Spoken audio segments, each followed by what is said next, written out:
श्रीमन्महागणाधिपतये नमः. श्री सरस्वत्यै नमः. श्री गुरुदेव दत्तात्रेयाय नमः. ओम नमो भगवते वासुदेवाय. श्री श्री सद्गुरवे नमः. हृदयांतरी वसेतु श्री गुरुमाऊली. वरदहस्तधर मम शिरी. तव प्रेमलाभो जन्म जन्मांतरी. उद्धारावे कृपा वा श्रीहरिराया. श्रीमद्भागवत महापुराणे अथ सप्तदशोऽध्यायः. हिरण्यकशिपू आणि हिरण्याक्षाचा जन्म आणि हिरण्याक्षाचा दिग्विजय. मैत्रेय म्हणाले, विदुरा, ब्रह्मदेवांनी सांगितल्यानंतर देवतांना अंधार होण्याचे कारण समजले आणि त्यांच्या शंकेचे निवारण झाले. नंतर ते सर्वजण स्वर्गलोकात परत आले. इकडे दितीला आपल्या पतींनी सांगितल्याप्रमाणे पुत्रांकडून लोकांना उपद्रव होईल अशी शंका होतीच. जेव्हा 100 वर्षे पूर्ण झाली तेव्हा त्या साध्वीने जुळ्या पुत्रांना जन्म दिला. त्यांच्या जन्माच्या वेळी स्वर्ग, पृथ्वी आणि अंतरिक्षात अनेक अपशकुन होऊ लागले. त्यामुळे लोक अत्यंत भयभीत झाले. जिकडे तिकडे पृथ्वी आणि पर्वतांवर भूकंप होऊ लागले. सर्व दिशांमध्ये आगी लागू लागल्या.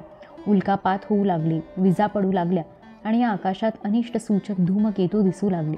वारंवार सू करीत मोठ्या मोठ्या वृक्षांना उन्मळून टाकीत बोचरा आणि असह्य असा वारा वावटळी सेना आणि धुळीचे ध्वज घेऊन वाहू लागला. विजा जोराजोराने जणू हसत होत्या. मेघांनी असे रूप धारण केले होते की सूर्य, चंद्र इत्यादी ग्रह लुप्त होऊन आकाशात अंधार पसरला होता. त्यामुळे कोठेच काही दिसत नव्हते. दुःखी मनुष्याप्रमाणे समुद्र आक्रोश करू लागला. त्यात मोठमोठ्या लाटा उसळू लागल्या आणि त्यात राहणाऱ्या जलचरात हल्लकल्लोळ उडाला. नद्या आणि जलाशयांमध्ये खळबळ माजली आणि त्यांतील कमळे सुकून गेली. राहूने ग्रासलेल्या सूर्य आणि चंद्र यांना खळी पडू लागली. आकाशात ढग नसतानाही गडगडाट होऊ लागला आणि गुहांमधून रथाच्या घडघडाटासारखा आवाज येऊ लागला. गावातील गिधाडी आणि घुबडे यांच्या भयानक चित्कारांबरोबरच भालू तोंडातून धगधगती आग बाहेर ओकून अमंगल ओरडू लागले. सगळीकडे कुत्री मानावर करून कधी गाण्यासारखे तर कधी रडण्यासारखे निरनिराळे आवाज काढू लागली. विदुरा, गाढवांच्या झुंडी आपल्या कठोर खुरांनी जमीन उकरीत व किंकाळत मस्तवाल होऊन इकडे तिकडे धावू लागल्या. गाढवांच्या किंकाळण्याने भयभीत होऊन पक्षी चिवचिवाट करीत आपल्या घरट्यांतून उडून जाऊ लागले. गोठ्यात बांधलेले आणि वनात चरणारे गाय, बैल आदी पशु भीतीने मलमूत्र करू लागले. गायी तर अशा घाबरून गेल्या की धार काढताना त्यांच्या आचातून रक्त येऊ लागले. मेघ पुवाचा वर्षाव करू लागले. देवांच्या मूर्तींच्या डोळ्यांतून अश्रू वाहू लागले आणि वादळाशिवाय वृक्ष उन्मळून पडू लागले. शनी, राहू इत्यादी क्रूर ग्रह प्रबळ होऊन चंद्र, गुरु इत्यादी सौम्य ग्रहाने बऱ्याचशा नक्षत्रांना ओलांडून वक्रगतीने चालू लागले. तसेच आपापसात युद्ध करू लागले. असेच आणि इतरही अनेक भयंकर अपशकुन पाहून सनकादिक सोडून इतर सर्वजण भयभीत झाले आणि त्या उत्पातांचे मर्म न कळल्यामुळे त्यांना वाटले की जगाचा प्रलय होणार. ते दोन्हीही आदिदैत्य जन्मानंतर लगेच आपल्या पोलादासारख्या कठीण शरीराने मोठे होत जाऊन विशाल पर्वतासारखे झाले. तसेच त्यांचा पूर्वीचा पराक्रमही प्रकट झाला. ते इतके उंच होते की त्यांच्या सुवर्णमय मुकुटाचे टोक स्वर्गाला स्पर्श करीत होते आणि त्यांच्या विशाल शरीरामुळे सर्व दिशा आच्छादित झाल्या होत्या. त्यांच्या दंडामध्ये सोन्याचे बाजूबंद चमचम करीत होते. ते जेव्हा पृथ्वीवर एक एक पाऊल ठेवीत होते त्यावेळी भूकंप जाणवत होता आणि ते जेव्हा उठून उभे राहत तेव्हा त्यांच्या चमकणाऱ्या कमरपट्ट्याने सूर्यही निस्तेज वाटे. ते दोघे जुळे होते. प्रजापती कश्यपांनी त्यांचे नामकरण केले. त्यांच्यातील जो स्वतःच्या वीर्याने दितीच्या गर्भामध्ये प्रथम स्थापित झाला होता त्याचे नाव हिरण्यकशिपू ठेवले आणि जो दितीच्या उदरातून प्रथम बाहेर आला तो हिरण्याक्ष नावाने प्रसिद्ध झाला. ब्रह्मदेवाच्या वरामुळे हिरण्यकशिपू मृत्यूभयापासून मुक्त झाला असल्याकारणाने मोठाच उद्धट झाला होता. त्याने आपल्या बाहुबलाच्या जोरावर लोकपालांसहित 3 लोकांना वश करून घेतले होते. तो आपल्या लहान भावावर हिरण्याक्षावर अतिशय प्रेम करीत होता आणि हाही आपल्या ज्येष्ठ बंधूला प्रिय असेल तेच करीत असे. एक दिवस तो हिरण्याक्ष हातात गदा घेऊन युद्धाची संधी शोधित स्वर्गात जाऊन पोचला. त्याचा वेग असह्य होता. त्याच्या पायातील सोन्याच्या पैंजणांचा झंकार होत होता. गळ्यामध्ये विजयसूचक माळ त्याने धारण केली होती आणि खांद्यावर विशाल गदा ठेवलेली होती. मनोबल, शारीरिक बल आणि ब्रह्मदेवांनी दिलेला वर यांनी तो उन्मत्त झाला होता. त्यामुळे निरंकुश आणि निर्भय अशा त्याला पाहून, गरुडाला पाहून साप लपून बसतात त्याप्रमाणे देव भीतीने लपून बसले.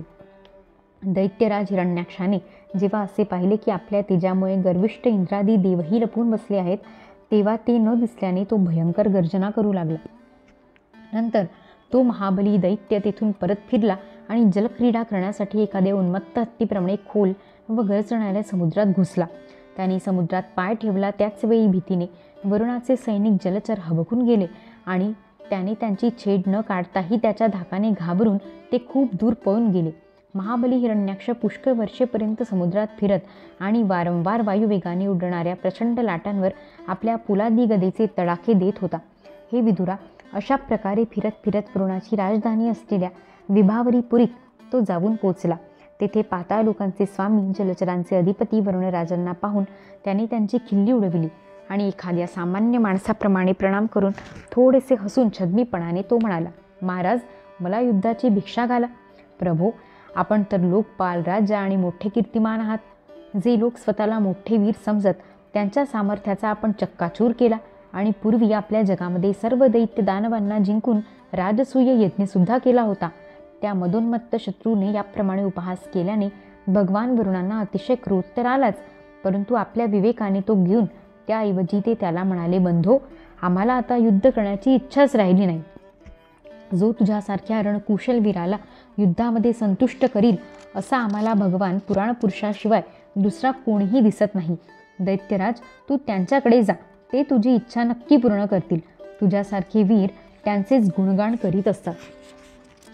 ते मोठे शूर आहेत. त्यांच्याजवळ जाताच तुझा सगळा ताठा जिरून जाईल आणि तू कुत्र्यांनी घेरला जाऊन वीरशय्येवर निद्रा घेशील. ते तुझ्यासारख्या दुष्टांना मारण्यासाठी आणि सत्पुरुषांवर कृपा करण्यासाठी अनेक प्रकारची रूपे धारण करतात. अध्याय 17 समाप्त. इति श्रीमद्भागवते महापुराणे पारमहंस्या संहिताया तृतीयस्कन्धे हिरण्याक्षदिग्विजये सप्तदशोऽध्यायः. यदक्षरपदभ्रष्टं मात्राहीनं तु यद्भवेत् तत्सर्वं क्षम्यतां देव नारायण नमोऽस्तु ते. मन्त्रहीनं क्रियाहीनं भक्तिहीनं सुरेश्वर यत्कृतं तु मया कर्म परिपूर्णं तदस्तु मे. भवे भवे यथा भक्तिः पादयोस्तव जायते तथा कुरुष्व देवेश नाथस्त्वं नो यतः प्रभो. नाम संकीर्तनं यस्य सर्वपापप्रणाशनं प्रणामो दुःखशमनस्तं नमामि हरिं परं. श्रीकृष्णार्पणमस्तु. जरी नाशिवंत असे देह माझा परित्याच देही सदा वास तुझा. मला बुद्धी दे गुण तुझेच गाया क्षमा कर श्री सद्गुरुराया. ऋषिकेश मे वाग्मनाकाय जातं हरे ज्ञानतो विश्वसाक्षिन्. क्षमस्वापराधं